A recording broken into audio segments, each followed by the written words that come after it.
Please welcome to the stage, Zach Lemnios.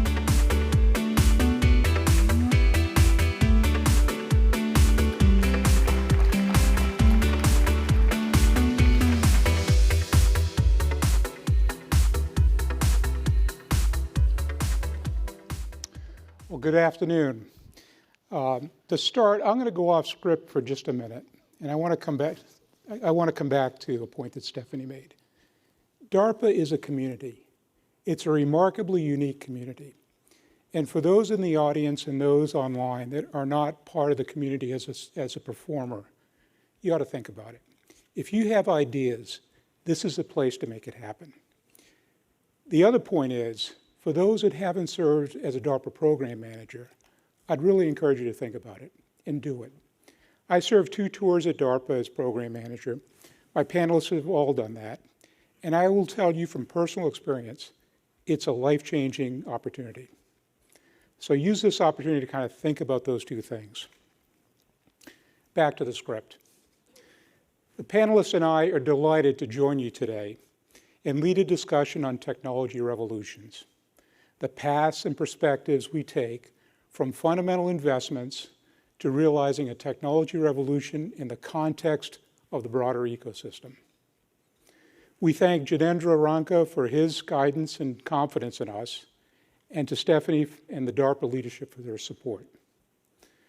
We have 3 remarkably talented, experienced, and thoughtful panelists in my good friends and colleagues, Dr. Geoff Ling, Dr. Melissa Flagg, and Dr. Brian Holloway.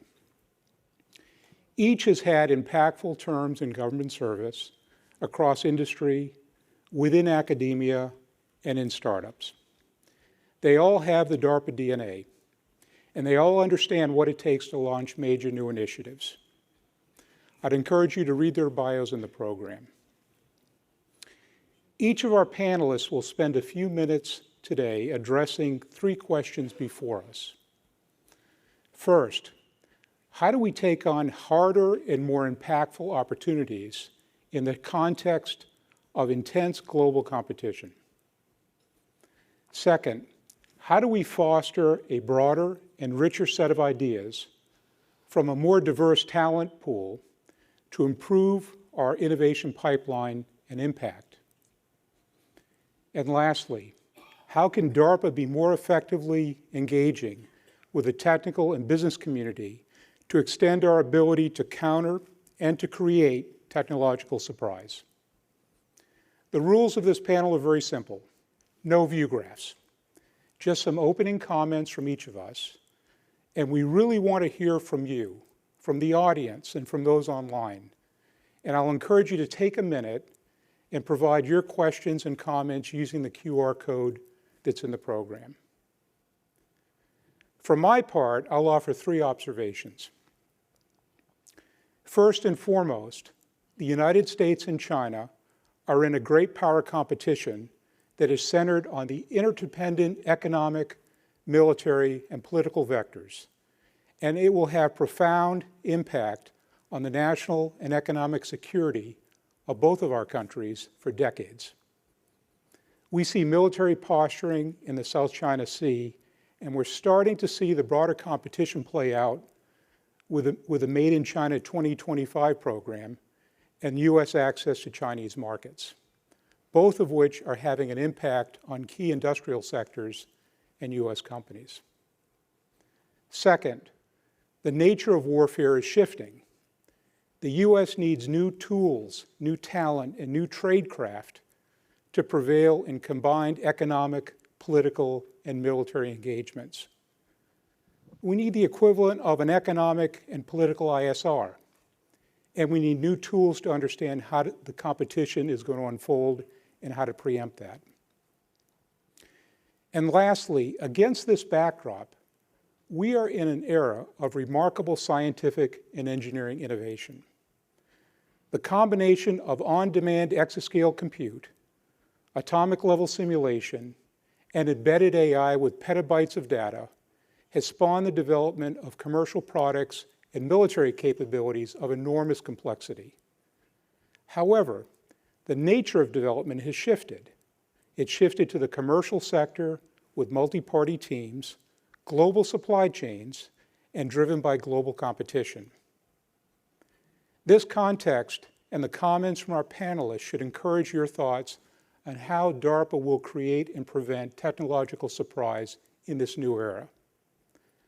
So before I go to Geoff for his comments on the first question, I'd ask each of you to take a moment, take a look at the QR code and post a question or two, because this panel is going to be a focus on your questions and your comments. So let me pause there while they look at the QR code and while Geoff collects his thoughts, many to collect. Geoff, first question. Thoughts? Yeah, it's very straightforward. As Zach pointed out, DARPA is a community. It's a unique community, but it ought not to be a unique community. What makes DARPA special is that DARPA considers everything and all things. That's number one. And number two is DARPA seeks to say yes. Yes is a powerful word. Yes means that you're going to do something. No is an easy word. No is a word we hear all the time. But what it means is you're excused from having to do anything. You can go back to sitting there and reading your morning newspaper. But to say yes is difficult. So how do we take on harder, more impactful opportunities? It's simple. We reach out to you. All of you in this audience are smart. The reason why you're in this room is because you're smart. But you see things differently. Everybody in this room comes from a different perspective. And I would argue that this room is not big enough because we haven't gathered all the perspectives we need. We need cultural perspectives, but we need academic perspectives, and we need life experience perspectives. That is how we're going to take on harder, more impactful opportunities. Those opportunities, both positive and adversive, you guys all know. All of you do. You're smart. Collectively, this community is how we're going to take on these opportunities. It's the only way. There's no magic bullet here, but it's an old bullet. It's finding wonderful people like yourselves, brilliant people like yourselves, working with an organization like DARPA who looks to say yes and will consider all things. That's how you take on impactful opportunities. That's the only secret. You can't argue with Geoff. But I'm going to pose a question to Brian, and the question is, when do you say no? When does DARPA say no? And as he's thinking about that, I'm going to ask the audience, if you've been turned down for a DARPA program, what was the reason? What are the barriers that you see as potential performers? Like, this is an opportunity to talk to the DARPA team. What are the barriers that you see as potential performers? So I'm looking for some questions in the chat box here. I see three. So Zach, while we do that, I want to build on what Geoff was saying just a little bit, because I completely agree with him. But I do think that as S&T funding, as science and technology funding has become more and more of a focus in the news and how we think about what the government's supposed to do. They're supposed to show up, give us a grant, give us some non-dilutive funding, go away, get a report, move on to the next science. What I would say is that we are moving into a world that is so competitive right now in the national security sphere that it is almost existential over the next 20 years. Business as usual is not sufficient for the freedom we enjoy as a nation to be sustained. And when you really think about impactful opportunities, this isn't just about incrementally getting a little further on the research you're doing in your lab or selling a small widget from your company. These are important things. But what it really is about is all of that research and those components and those ideas coming together to get translated into an impact that is implemented. We in the Department of Defense have built-in customers. I say we, I don't work there anymore, but you can see I spent like 20 years in and out. We have customers. There are warfighters in this room. And our job is to make sure that they can go out, execute the mission, and come home, hopefully in one piece. And if not, it's our job to put them back together.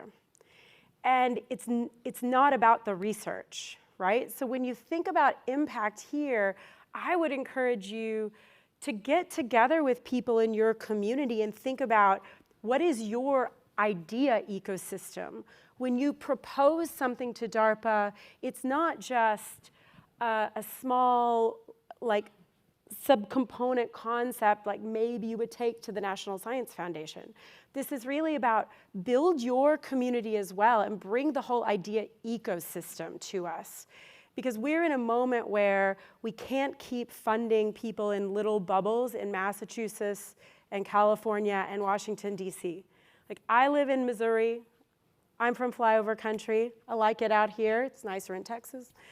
But I'll just say, we look at problems differently. We think about financial constraints differently. We think about different partners that we might bring to a solution set.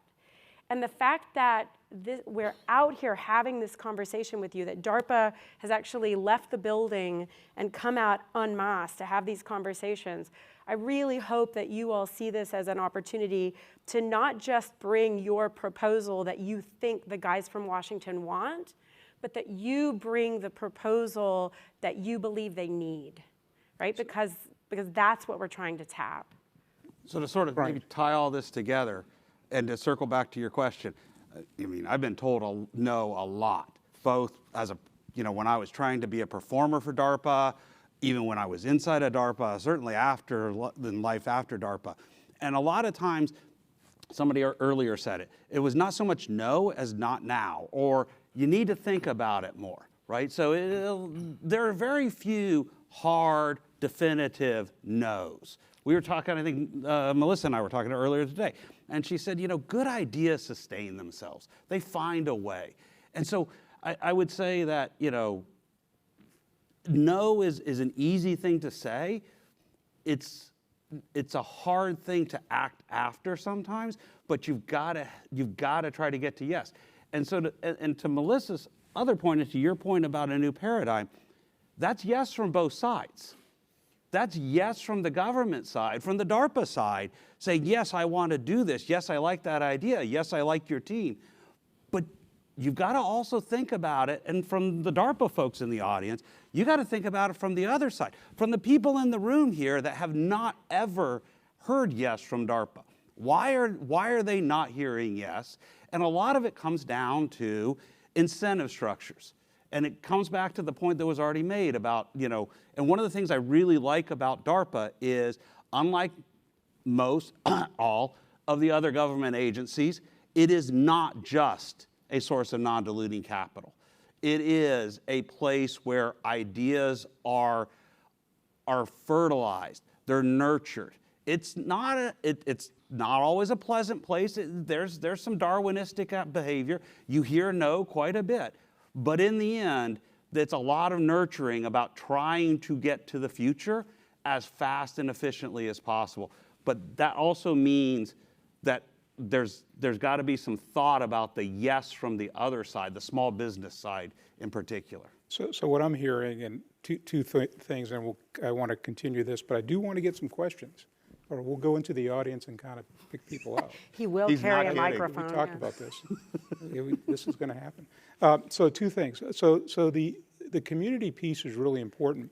The other piece that occurs to me, and we've seen it today, are these combined pools of talent, and the ability to bring in thinking that's outside your own sphere. Look, I've dealt with lots of teams across my career. Every team has a pet rock, right? Every team has a hammer that's looking for a nail. But the ones that I found to be the most impactful, when you can put the tool set down a little bit and take the talent that it took to build that and start to think about how to apply other pieces of talent into the equation. I mean, this is kind of where you were when you started a lot of the robotic arm work. And I was at DECA last week, and they kind of, I mean, it's not a thing on DECA, but they kind of came right back to that. They told me about this remarkable piece of work that DARPA led some time ago. And it's getting out of our own thinking to consider an idea that you haven't considered before, not as a single PI, but as a group of talent. And again, to Brian's point, there's talent in this room and online that you probably don't see in your everyday life in your own zip code. So moving out beyond that is critically important. Can I throw one more idea out? Sure. One thing I would love to start seeing in communities that are really trying to foster innovation is actually bringing together kind of red teaming around take a problem, talk to a warfighter, watch the news, right? Take a big problem, hypersonic weapons, something like this, right? And get together and think about not just an incremental aspect of that capability, but how would you force irrelevance on it? How would you do something radically different?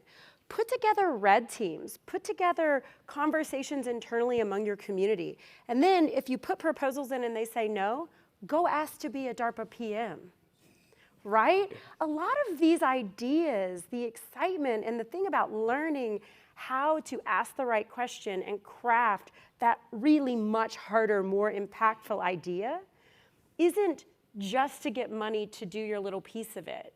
It's that if the answer is no, not yet, then maybe the answer is, well, then maybe it's time for me to step up and make this the time, right? There's so few opportunities for that to be part of your path. And I'd really love to see like economic development groups and universities and innovation centers thinking not just about more grant dollars coming in, but actually getting people to be better thinkers, to get to the right questions. Because sometimes the questions they're asking from the bubble aren't the right questions. They know what they know. They're trained at the same schools. They think the same thoughts. This is a chance to actually fundamentally shake that up. And DARPA does this by having these short time cycles that you guys have heard about. And it really does make for a unique opportunity both for you to actually think not just about the grant, but about the position of being a PM. And it also is not a lifetime commitment. Coming from a person with some commitment issues, I like a 4-year out, but that's a personal problem we can talk about later. I think that how do you drive irrelevancy on a technology space is a really good way to think about, like you said, systems, even subsystems, right? I think it's a little harder to think about how to apply that at the foundational science level, but you know, a very wise person at breakfast this morning sort of put it that, you know, where is the misunderstanding? Where in science is there a misunderstanding? It's not It's not breaking the laws of physics. Yes, exactly. A lot of people talk about DARPA breaking the laws of physics. We don't. DARPA doesn't, right? What DARPA does at the fundamental level is clarify misunderstandings of the laws of science.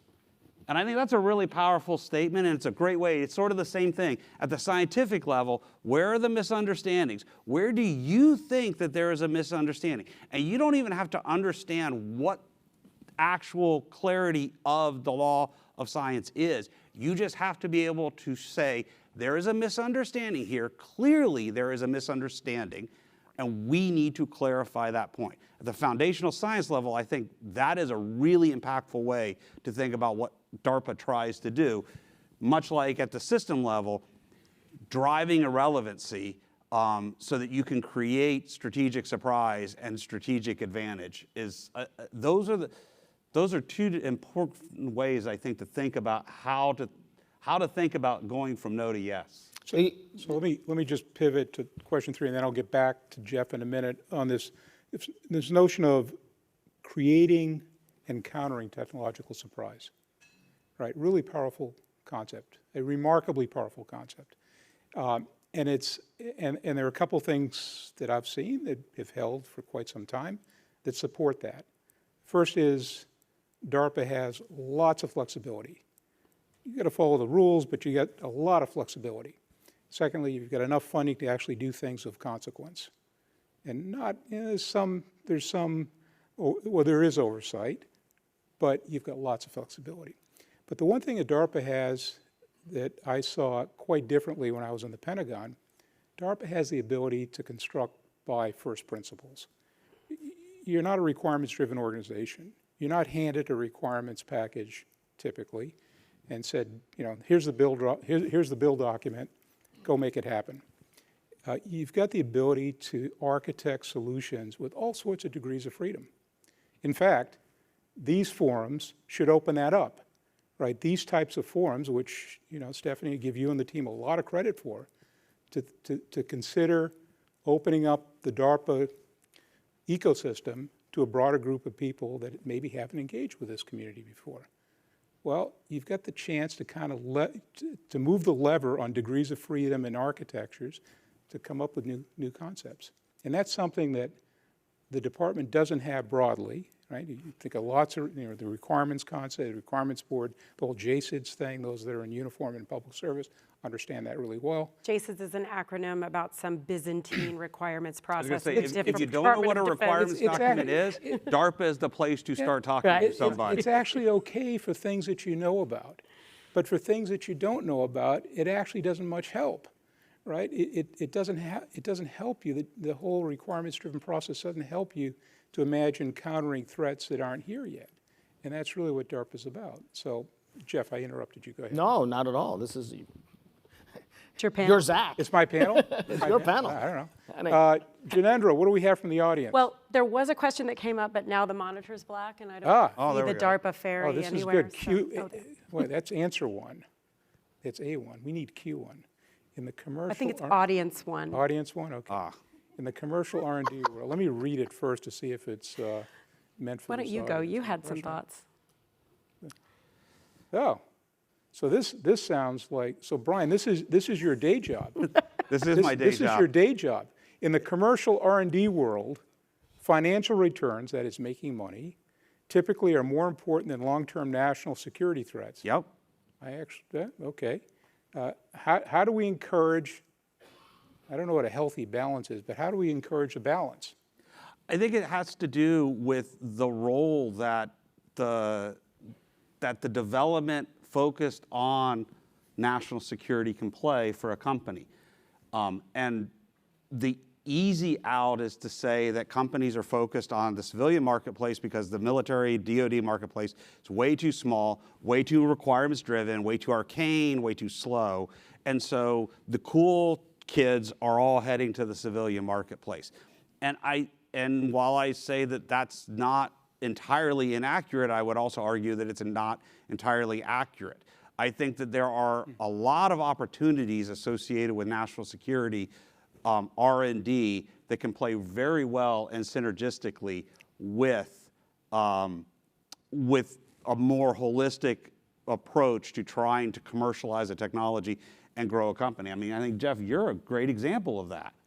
So maybe 30 seconds on how you sort of got your company, like what happened with the company and where did the ideas come from? How did you launch? So the company, my little company, is working on something that Kerry Dugan had talked about, and that is manufacturing of small molecule medications at point of care. And that grew out of typical out of a Holloway catechism, right? What problem you're trying to solve. And at the time that I thought of this idea, I was actually not a DARPA program manager. I was a critical care doctor with the 452nd Combat Support Hospital in Afghanistan, and I didn't have a drug I needed. And so I do have a PhD in For your patients. yeah, for my patients, for service members. That's exactly right. That's exactly right. But in any event, and so that grew out of that. Subsequently, you try to look at, answer a question of what is it that you really want, right? I mean, that's another way to frame some of the questions that we're trying to bring out. And so how do you think about what you're trying to do is what do you really want? And what I wanted was the ability to have whatever medicine I needed for my patients at any given time, right? And so obviously, if you have the capability of making your own medicines, you could have any medicine that you want. That's what I wanted, right? It's not what was possible, it's not what was probable, it's just what I wanted. That's another way to look at it. And so that's how this whole thing got started. And when I launched the company, I still stayed to that basic principle that I was going to build this thing for a DoD logistics capability.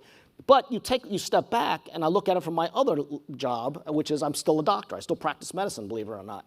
And I say, geez, in my civilian sector, do I have a similar or analogous problem? And I certainly do. It's called drug shortages. In fact, there's a shortage right now of a drug called dobutamine, which is really super important if you have heart failure. And so if you don't get dobutamine, that's not good. So I would say to myself, if I was in my ICU at Johns Hopkins, I would say, I need dobutamine. It's an analogous situation. So now what we're talking about is developing a capability that fits both a civilian application as well as a military application. There's some nuances between them, but I think you get the point. And it was opening up constraints that were artificial. To the point earlier. Let me And ask. also, but I would also argue that one of the advantages of especially a DARPA-like environment associated with this synergy is the access to the customers, right? To the people that are going to actually use your product. Customer research is a non-trivial cost to early stage startups. And getting it wrong, there are some well-documented business case failures of people that took things all the way to market and then it just didn't work because it's not what the customer wanted. I think one of the non-financial in-kind contributions that come out of working in a DARPA environment with this synergistic approach is you get early access to experts who know the field, know the customer base, give you constructive, maybe not always positive feedback about what they really need. So Let me ask, I'm going to ask Melissa to pick up the second Yeah. question, but I'm going to give you an intro. Figured I was so getting you can that kind one. of think what you're going to say there. So the space that we're in now, everybody recognizes it, and it's fortuitous that we're here on campus. A majority of our STEM PhD students are foreign nationals. Trend isn't changing too much. In fact, it's probably changing the wrong way. And the participation of foreign nationals on DoD programs is problematic. My experience in the private sector, large company, we kind of manage that. In a global company, you kind of work through ways to leverage talent all over the world. Lots of companies do that. But the DoD has a different set of constraints for good reason. How does DARPA manage that? How does, or actually keep the DARPA name out for a minute, how do we drive research, advanced research in a world where we want the military application of that research, but there's some constraints on, or maybe there should be some constraints, or you tell me what constraints we should think about. Well, I think, You've written about this. yeah, I've thought a lot about this. So, and part of the question is, right, so can the government balance national security concerns with free and open research? And I appreciate that it's an open question. Can it be done, right? I think the first thing that's really important to say is that the world has fundamentally changed. And so we created a system post-World War II that we've all grown very accustomed to.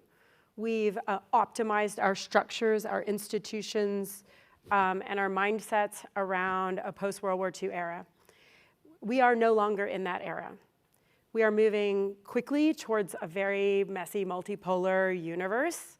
And we're not adapting very easily, and it's going to be fraught with challenges because we don't like change. We don't like to change things that have gotten us to a position where we were literally global leaders for a very long time. So I think it's just a reality that first people need to begin to understand, which is it's not necessarily a question of how do we keep the old status quo safe.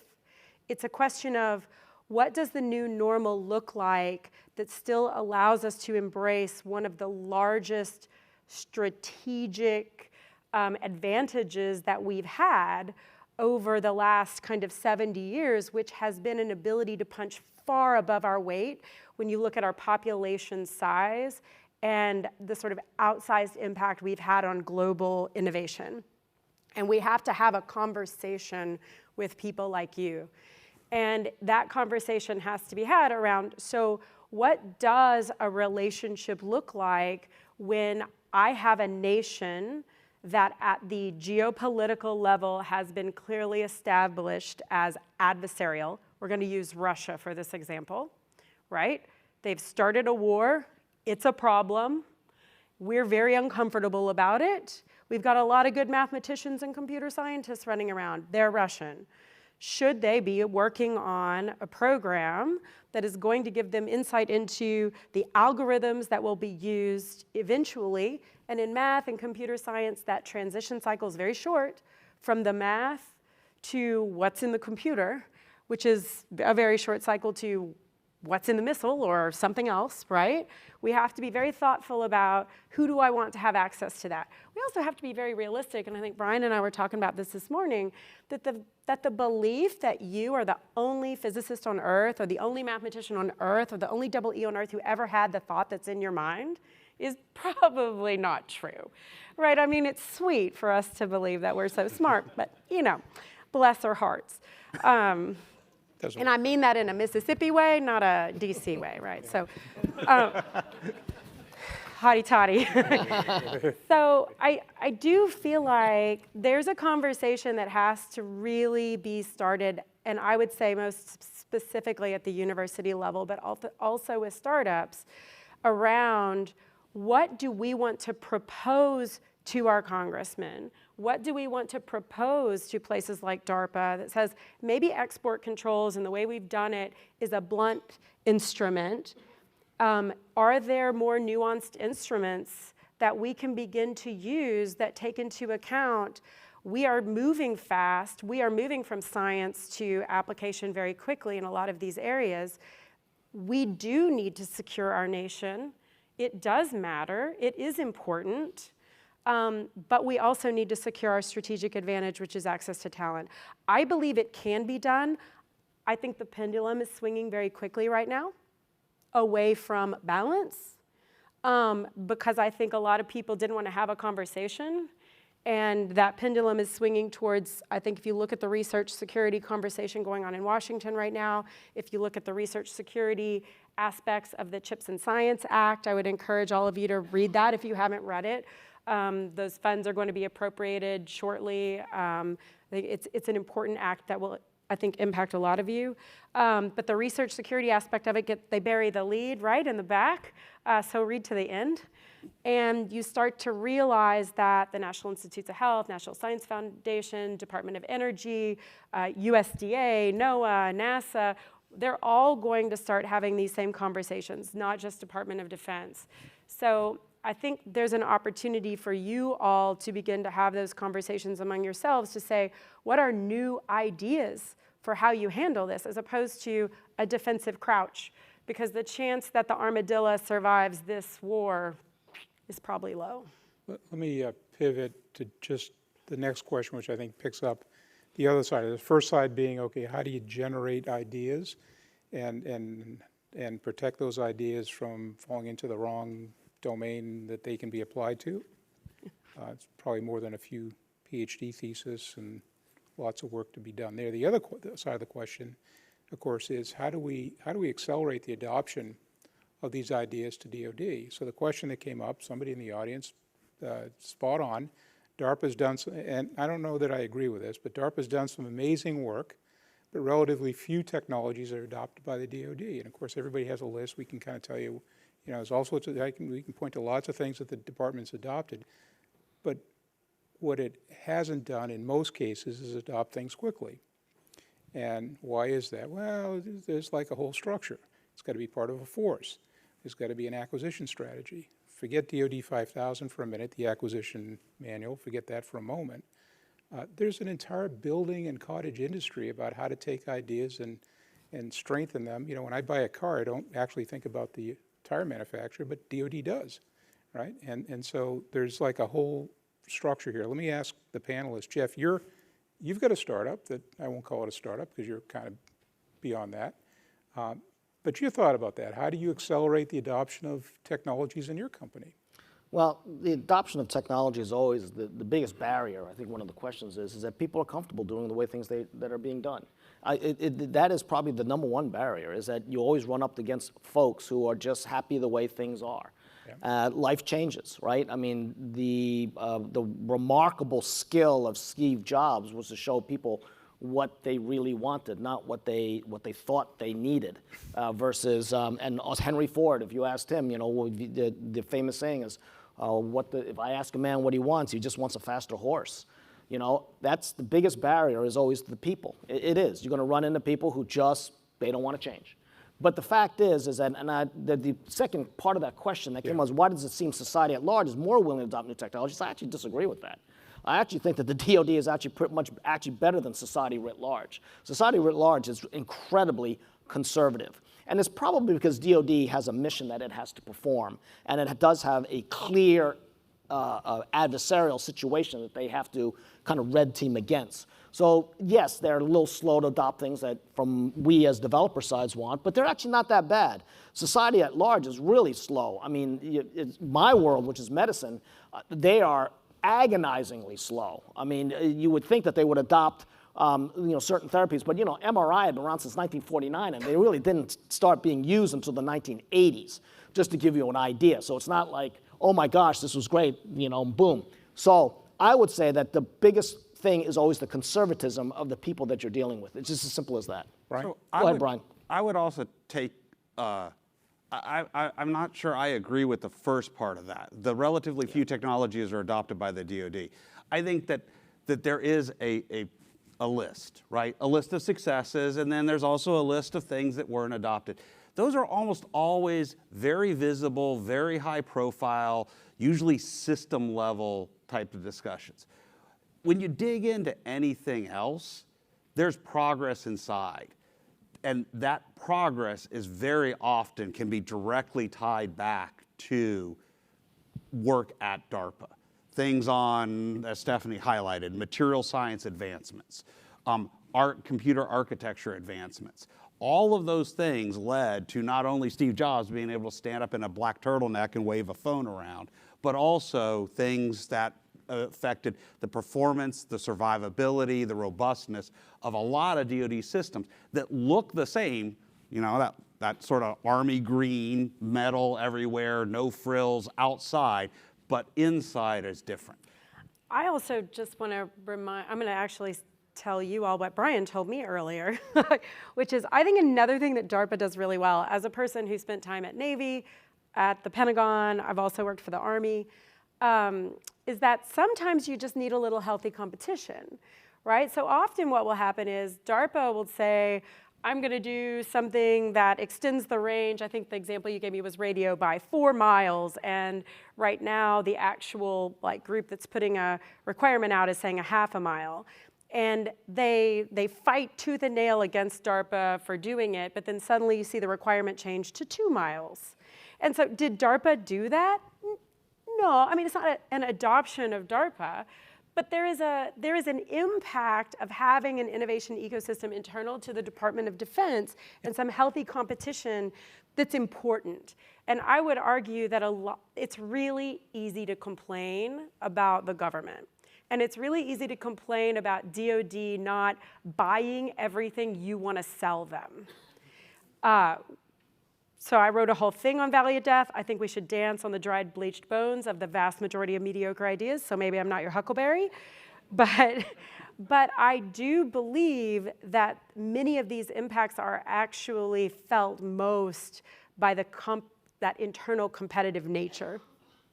I want to add one small point, and that is that, to my friends here, is that it is actually incumbent upon the innovator to answer a very simple question. If I can quote a noted philosopher, Eddie Murphy, and that is, it's what's in it for me? And that's always been an issue, right? So getting these ideas out, it is incumbent upon the innovator to answer that very simple question. Steve Jobs did it well. When he waved the iPad around, nobody knew what in heaven's name he was waving, but come Christmas time, everybody was lined up to buy one.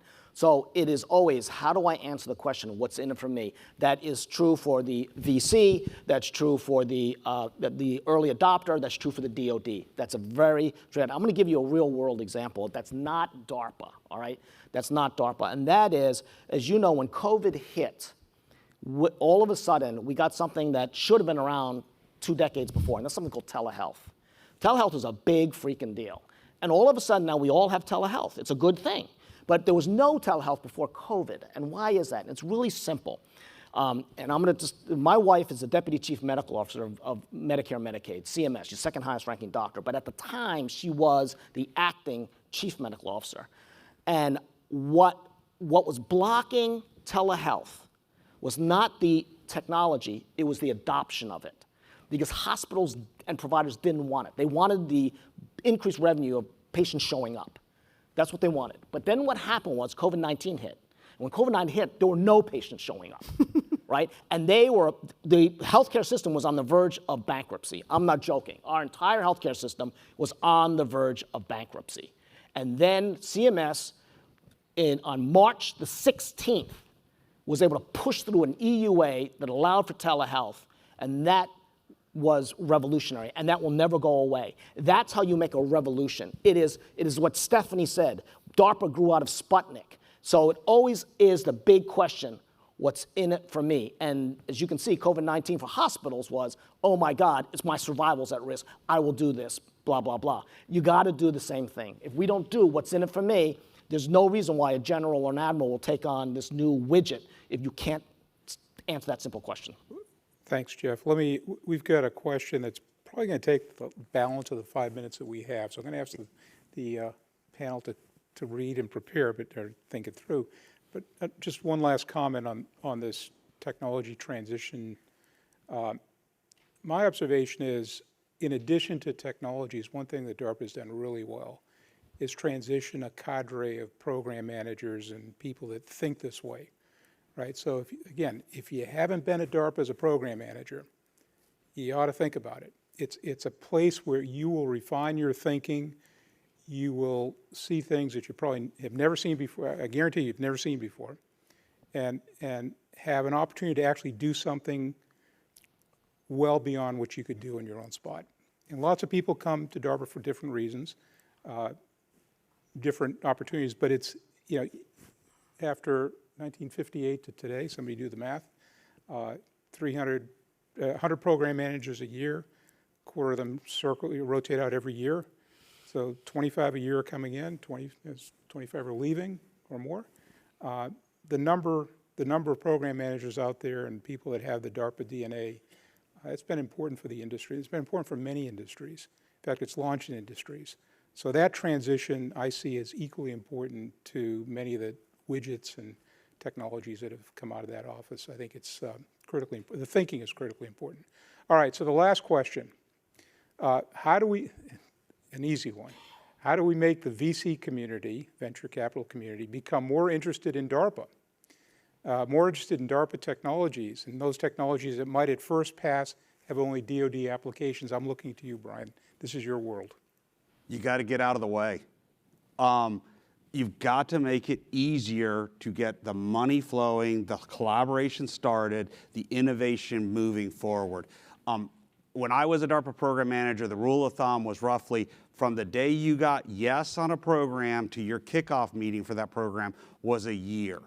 Most startups, 9 out of 10 startups, don't last 24 months. You're talking half the lifetime of a startup from the period where they know that there might be money. Speed and clarity. And clarity is different than ease. I'm not saying lower the objective standards, don't lower the quality, but you've got to be clear on what needs to happen and stop creating bottlenecks or follow-on problems and question after bring me a rock, and uncertainty of is the relationship actually going to happen, and it has to happen fast.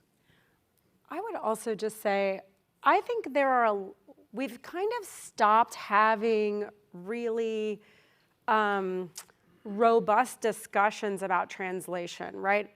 I think there's almost no room that, if I walked in here right now with a DARPA technology and said, here are the underlying characteristics of it. I didn't tell you what it was used for. Here are the underlying characteristics of this technology. In this room, there would be 50 different ideas of how to use that technology.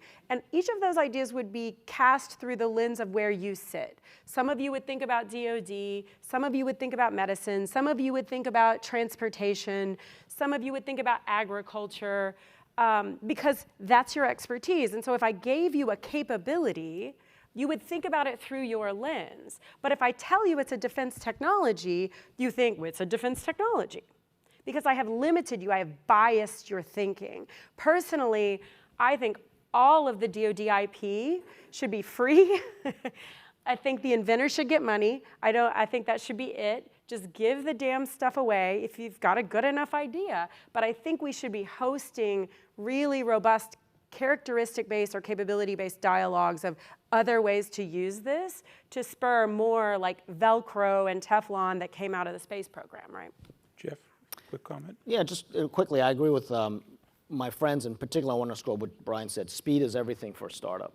I am a startup, right? And time is the killer. Time is absolutely the killer. And so getting the money out quickly, getting the resourcing out quickly is absolutely lifeblood. Because if you want to see a startup fail, easy. Just say it's going to take you 6 months to get the contract on the things. He's absolutely true. You'll be gone. Yep. You won't make it. So we've had quite a few good questions. There are more on the teleprompter. We've decided to extend this session by 90 minutes. Yes. Is there any problem with that? No, we're not going to do that. But actually, I do hope that we could archive the questions and pick them up for discussion later. Back to my initial comments. For those that haven't spent the time in the building, spent the time as a DARPA performer, it's an opportunity you really need. It's an opportunity you really need. It will open your eyes to things you wouldn't have seen otherwise. Stephanie, DARPA team, thank you so much. Panelists, thank you very much. And audience, we'll try to answer the questions offline. Catch us Thank at the you. break.